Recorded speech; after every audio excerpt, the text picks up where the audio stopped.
Here we go.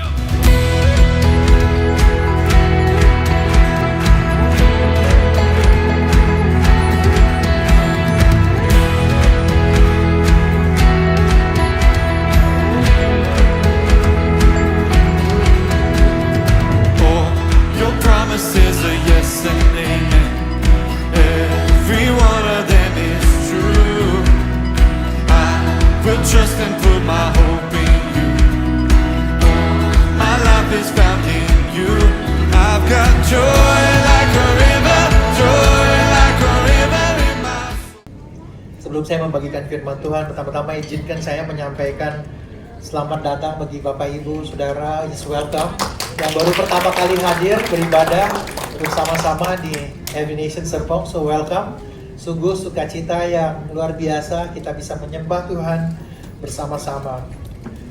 Baik, kita akan belajar sama-sama firman Tuhan pada sore hari ini. Tema tentang Natal mungkin sesuatu yang buat kita bisa, yang udah lama ke gereja, Natal ya ayatnya itu lagi, kemudian yang kita baca sama, perayaannya mirip-mirip gitu ya. Tapi saya berdoa hari ini kita mengalami hadirat Tuhan dan mengalami kebenaran firman Tuhan di dalam kehidupan kita. Judulnya A Savior, Christ the Lord.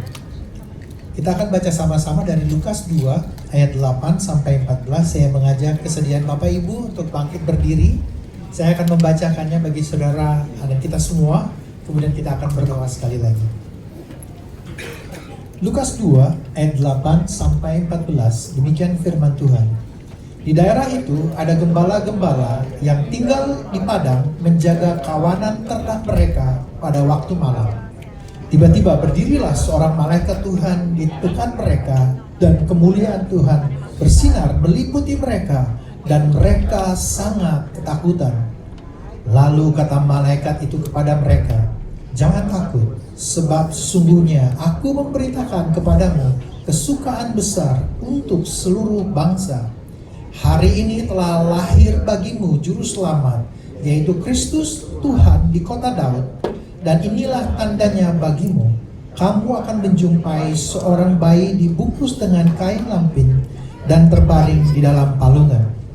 Dan tiba-tiba tampaklah bersama-sama malaikat itu sejumlah besar bala tentara sorga yang memuji Allah, katanya, "Kemuliaan bagi Allah di tempat yang maha tinggi, dan damai sejahtera di bumi di antara manusia yang berkenan kepadanya." Mari kita berdoa. Bapa, dalam nama Tuhan Yesus, biar Kau yang berbicara, mewahyukan dalam hati kami, sehingga kami bisa mengerti bahwa Engkau juru selamat yang datang, Kristus Tuhan bagi kami Tuhan. Di dalam nama Tuhan Yesus kami berdoa. Amin. Silahkan duduk Bapak Ibu Saudara. Dari ayat yang kita baca bersama-sama, ada 3 hal yang saya berharap ini mengingatkan kita. Yang pertama, berbicara tentang kabar baik dan para gembala. Yang kedua, Yesus Juru Selamat, Kristus Tuhan. Dan yang ketiga, ada kemuliaan dan damai sejahtera yang diberitakan. Sebelum saya melanjut lebih jauh, kita mungkin hidup dengan konteks latar belakang Kristen. Mungkin kita sering dengar the good news, kita sering dengar gembala gitu ya, Savior, Lord. Tapi seringkali sewaktu kita tidak memiliki konteksnya, istilah-istilah tersebut menjadi biasa dan kehilangan maknanya. Jadi ada satu waktu saya di dalam kelompok bersama biasa students gitu ya, mahasiswa, kita ngobrol tentang bahasa Inggris, kita latihan berbicara bahasa Inggris. Lalu ada salah satu student tanya sama saya, satu kata gitu, ini artinya apa? Nah, buat saya untuk menjelaskan hanya sekedar terjemahan dari bahasa Inggris ke bahasa Indonesia mungkin mudah, sederhana. Tetapi kalau tidak ada konteksnya, kata yang sama menjadi kehilangan maknanya. Saya kasih contoh ya. Kata lari itu bahasa Inggrisnya berlari itu running. gitu ya. Tapi ini maknanya akan berbeda kalau misalnya saya bilang gini, oh, the boy is running in the field, gitu ya. Jadi ada anak laki-laki yang lari di lapangan. Oke, that's the word running, lari. Tapi kalau saya bilang my refrigerator is running well. Kulkas di rumah saya, saudara tahu kan? Saudara nggak berpikir kulkas di rumah saya lagi lari-lari, saya mau tangkap kulkas saya gitu kan. Artinya dia sedang beroperasi dengan baik. Or it can mean like this. In very rainy and cold days, I have a running nose. Oke? Saudara tentu nggak berpikir hidung saya lagi lari-lari, saya kejar gitu kan. Artinya itu satu ungkapan di mana saya lagi ingusan terus gitu karena flu dan sebagainya. Kata yang sama maknanya jadi berbeda kalau kita nggak punya konteksnya. Nah, hari ini kita akan belajar dari kata-kata yang udah mungkin sering kita dengar di dalam konteks di mana di Alkitab bagikan kepada kita. Waktu malaikat berkata, aku memberitakan kepadamu kesukaan besar. Di dalam bahasa aslinya, kata kesukaan ini, this is good news. Dan ini adalah kata kerja, evangelio. Artinya tuh, ini berita, ini kabar baik. Buat kita hari ini, oh kabar baik, artinya kita Injil, gitu ya, evangelio, Injil, ya berarti sesuatu yang bersifat hanya orang Kristen yang pakai, betul ya? Itu adalah kabar baik. Tetapi di dalam konteks aslinya, itu istilah yang dipakai oleh bangsa Romawi sebenarnya untuk memberitakan bahwa seorang raja udah punya keturunan dan raja ini, this is the next king, kira-kira gitu, kabar baik. Kabar baik juga buat orang Romawi waktu itu yang sangat berhasil sebagai bangsa yang menguasai bangsa-bangsa lain. Itu juga dipakai kata good news itu waktu di medan pertempuran, tentara memenangkan pertempuran, lalu dia balik ke kaisar dan mengatakan the good news, gitu ya. Jadi kabar baik itu tidak semata-mata waktu itu berbicara sesuatu yang Kristen. In fact, it's more on Romans use at that time. Nah, kalau kita baca di Lukas bagaimana Yesus hadir ke dunia dikatakan sebagai kabar baik. Dan yang aneh itu kalau buat saya, mungkin buat kita, yang namanya kabar baik itu waktu itu datangnya ya biasanya kepada orang-orang besar, kepada orang-orang yang penting, tentang hal-hal yang penting dan besar. Tapi ini sampainya ke para gembala, saudara. Gembala, kalau kita pelajari waktu itu, mereka itu kesaksiannya, ceritanya itu diragukan. Karena hidup dengan hewan-hewan terus, dengan domba-domba gitu ya. Kadang mungkin cerita mereka, bahkan kalau mereka dipanggil untuk menjadi saksi di pengadilan, itu nggak diterima. Karena gembala itu tidak masuk hitungan. Jadi saudara bisa bayangkan, Yesus lahir ke dunia. There's the word good news, and there is the word shepherd. Diberikan kepada para gembala. So we'll keep that two terms buat kita tahu konteksnya.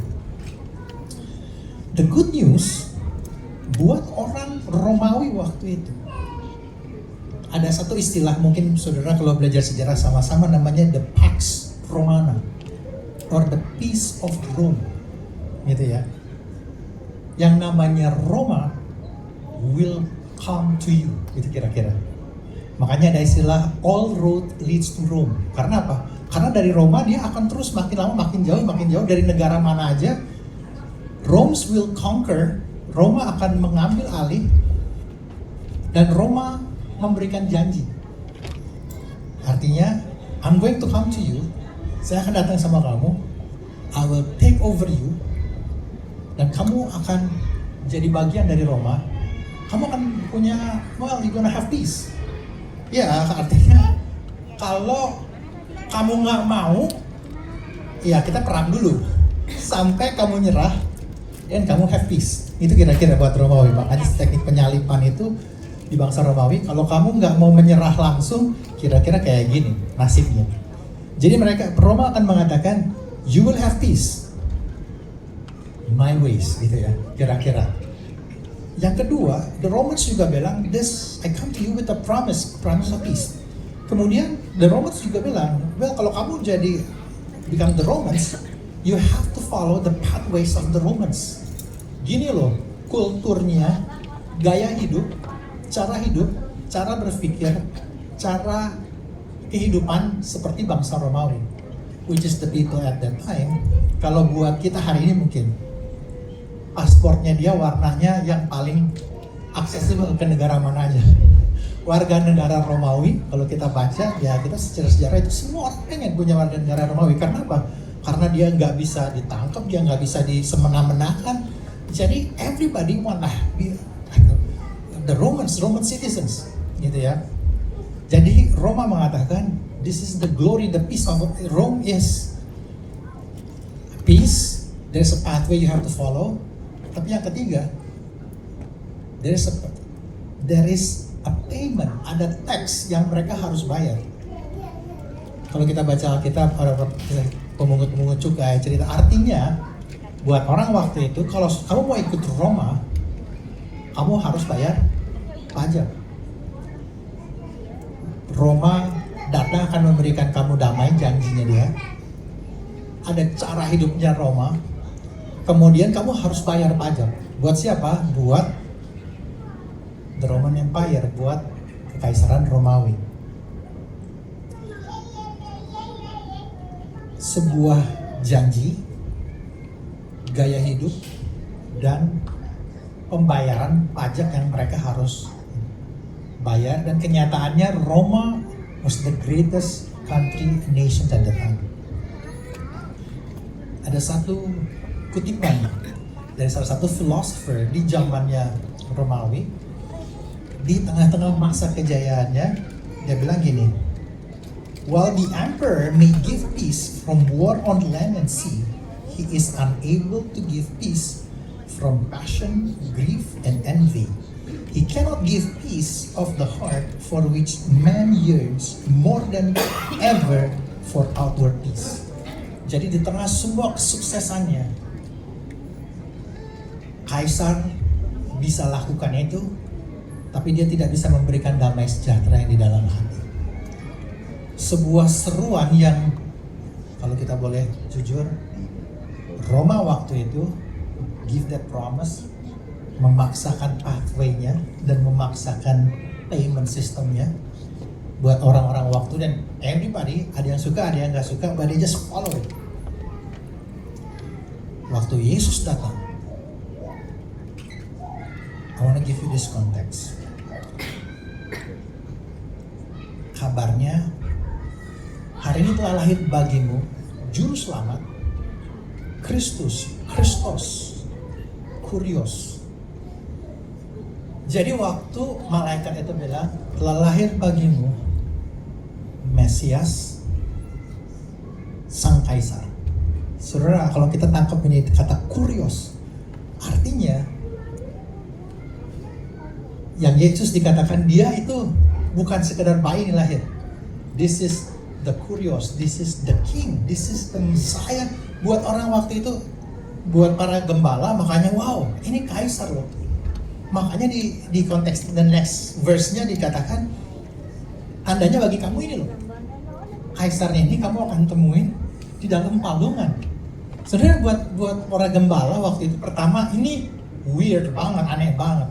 Kabar baiknya datang ke kita nih, yang nggak dianggap, tapi saudara kalau jadi gembala waktu itu suruh, oh ini kabar baik, lihat nih, the Kurios, the Emperor, the Caesar lahir, dan suruh lihat di palungan. Buat mereka itu nggak make sense.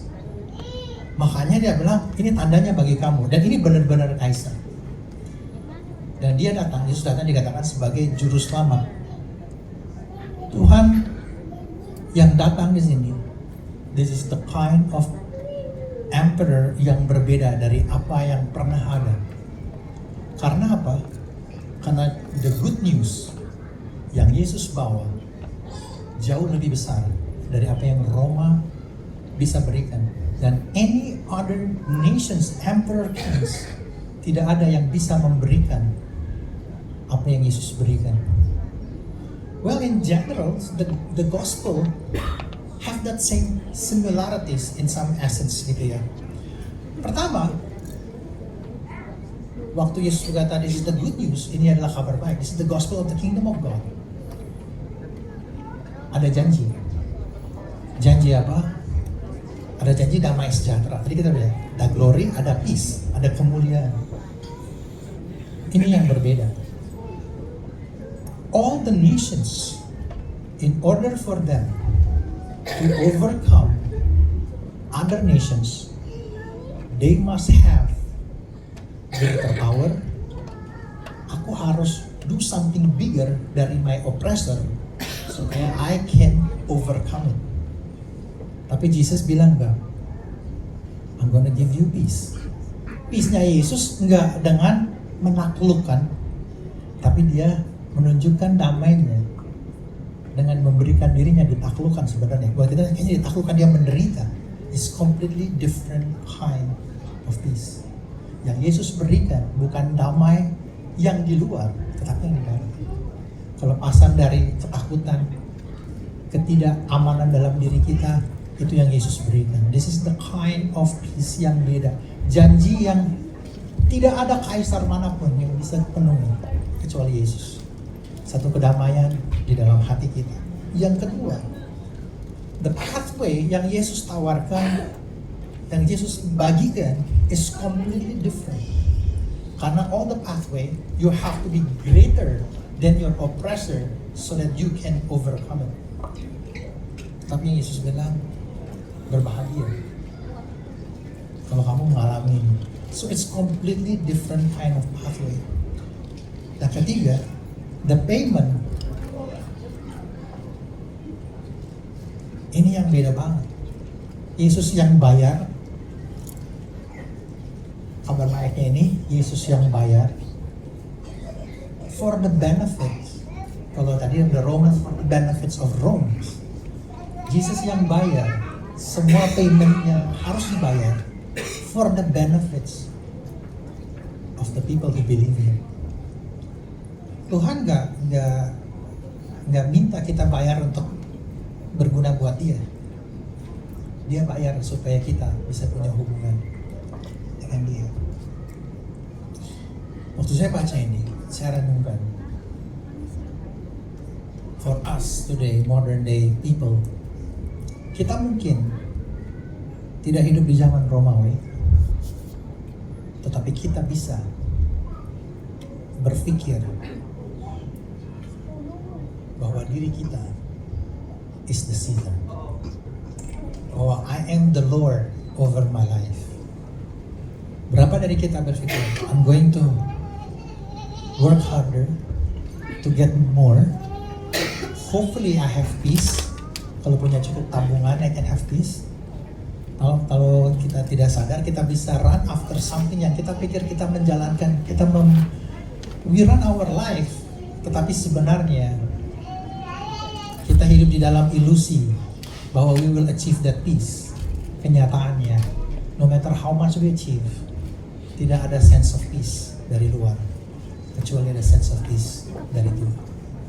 The best career positions yang kita miliki, one day akan hilang, akan tergantikan. Tidak ada yang namanya secure position, secure income, secure business. There is no such thing. Tapi kita bisa punya damai sejahtera dari Tuhan. Yang kedua, the world can give us this good news. Oh, pokoknya kalau kamu ikutin ini dengan cara ini, kamu lakukan all of this advice, you gonna have a successful life. You gonna have this, you gonna have that. Very similar sama Romans promise. Pathway yang ditawarkan dunia bagi kita similar. And lastly, the world juga ajar kita, oh kalau kamu bayar harganya, kamu gini, you gonna have this, have that. In fact, not just religions, I think some of the beberapa hal di dalam kehidupan kita, di dalam karir kita bisa berpikir kalau aku just do our best, do my best, I will get the best. Yes, saya tidak mengajarkan kita hidup asal-asalan, tetapi kalau kita berpikir bahwa kita lakukan semuanya, then we will receive it. That's the reality. Tidak ada jaminan untuk itu. Waktu Yesus berkata, damai sejahtera kutinggalkan bagimu, damai sejahtera kuberikan kepadamu, dan apa yang kuberikan tidak seperti yang diberikan oleh dunia kepadamu. Janganlah gelisah dan gentar hatimu. The pathway yang Yesus bagikan kepada kita, dia katakan berbahagialah, blessed are. Berbahagialah orang yang miskin di hadapan Allah, karena mereka lah yang mempunyai kerajaan surga. Berbahagialah orang yang lemah lembut, karena mereka akan memiliki bumi. Berbahagialah orang yang membawa damai, karena mereka akan disebut anak-anak Allah.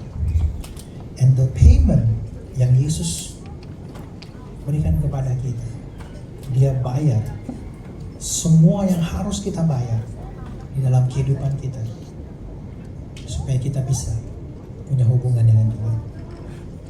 Tetapi Allah menunjukkan kasih-Nya kepada kita oleh karena Kristus telah mati untuk kita ketika kita masih berdosa. That's the gospel of Jesus Christ. The promise of peace, of the glory, bukan hanya di luar, tapi di dalam kita. A pathway, cara hidup, di mana our glory is not by oppressing others, where our glory is when we believe and trust Him. And then for the payment, tidak ada yang bisa melakukannya ini bagi kita, tapi Yesus memilih untuk membayar semua dosa-dosa kita, sehingga kita bisa hidup di dalam hubungan bersama dengan Dia.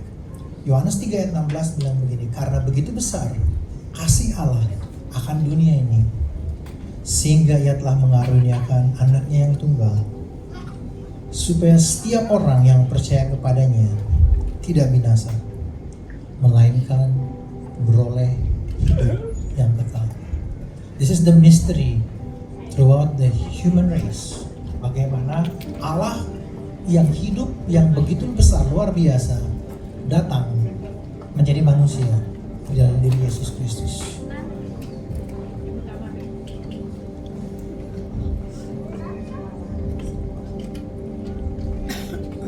Tanggal 9 bulan 11 tahun 2001, 9/11/2001. Saya ingat saya ada di mana.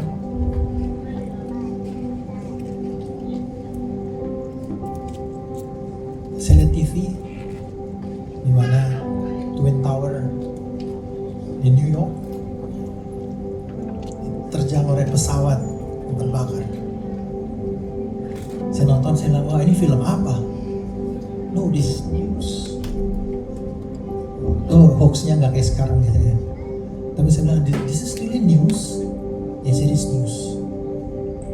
Sejak hari itu, airport tidak pernah sama lagi. Setuju? Bagi saudara-saudara yang belum pernah bepergian sebelum tanggal itu, X-ray-nya nggak kayak gitu, ketatnya nggak kayak gitu. Saudara nggak boleh ngomong bom, saudara nggak boleh ngomong apapun di airport. Kalau saudara ngomong itu, saudara nggak jadi terbang. The airport never be the same again since that day.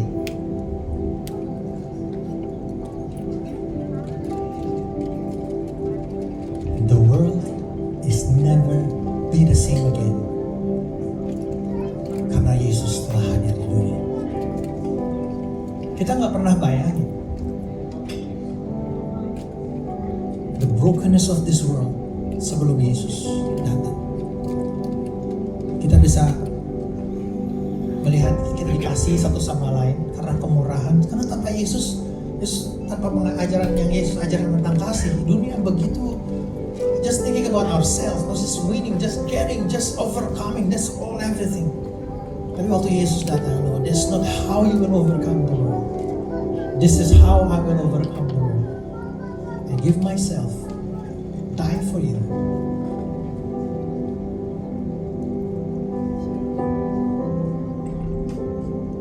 Hidup saya nggak pernah sama lagi ketika Yesus beritahu miracle diberitakan di dalam kehidupan saya. Saya pikir waktu itu saya anak baik-baik aja, ya nyontek di sekolah, masih nyontek. Saya nggak kriminal, tapi saya benci sama teman-teman saya. I said, my life was so hater. Sampai kakak saya share the gospel to me. Hey, ini loh Yesus yang udah mati buat gue. My life never did again since that day. Hari ini saya berdoa, Yesus datang ke dunia ini lebih dari 2000 tahun yang lalu. It's not just to give us this celebrations every December, but Jesus came to this world that the world is never be the same again. And Jesus came into our life, and our lives will never be the same again. Saya nggak pernah punya damai sejahtera selain dari apa yang Yesus telah berikan. Saya tidak pernah mengalami sukacita di luar Yesus Kristus. Dan hari ini saya mau mengundang Bapak Ibu Saudara. Kalau Anda datang pertama kali dan Anda berpikir, Tuhan, I want to know the peace, I want to know the pathway, I want to know that you paid all my sin, I want to know you. Here I am, Lord. Ini aku, Tuhan. If you are that person, I just want you to put your hand on your chest and say, this is me, Lord. I want peace. Ini aku, Tuhan. Aku ingin damai sejahtera. Aku ingin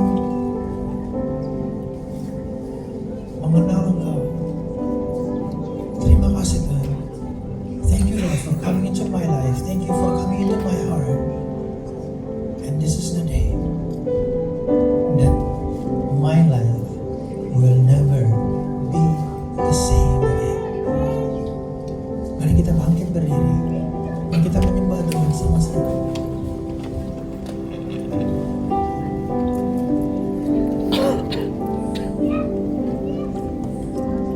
Tuhan, kami mengucap syukur Engkau telah datang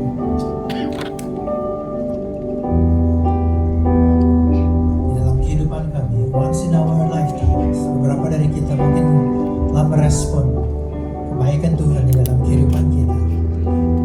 Beberapa dari kita mungkin hari ini, this is the day that I remember that the good news has been spoken, has been declared into my life, and my life will never be the same again. Tanya beberapa dari saudara, but some of you here, so this is the first time that you hear the good news, and you know that your life will never be the same again. Amen. Kita akan mengambil waktu ini juga untuk menyalakan lilin bersama-sama. Mungkin beberapa dari kita setiap kali Natal kita nyalakan lilin.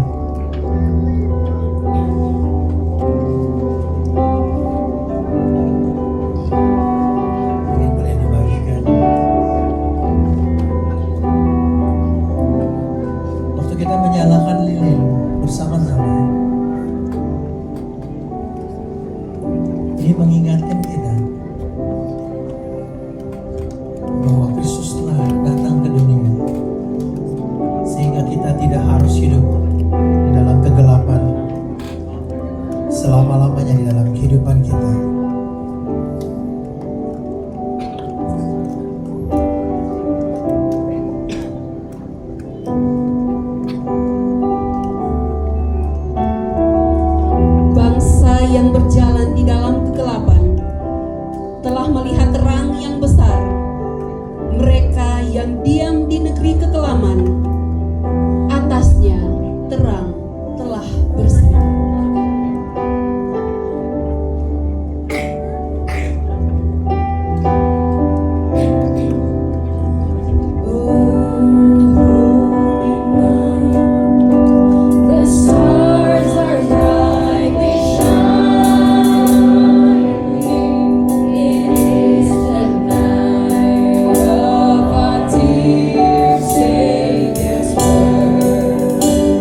remeh oleh dunia, tapi engkau pilih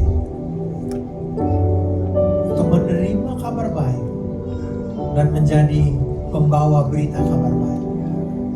Tuhan, kami mengucap syukur bahwa malam hari ini kami orang-orang biasa, sama seperti gembala. Mungkin kami diremehkan, kami mungkin tidak dihitung oleh dunia, tapi kami mengucap syukur bahwa kabar baik datang ke dalam kehidupan kami, sehingga kami bisa hidup di dalam Injil dan kami bisa memberitakan Injil-Mu di tengah-tengah dunia. Terima kasih Tuhan buat firman-Mu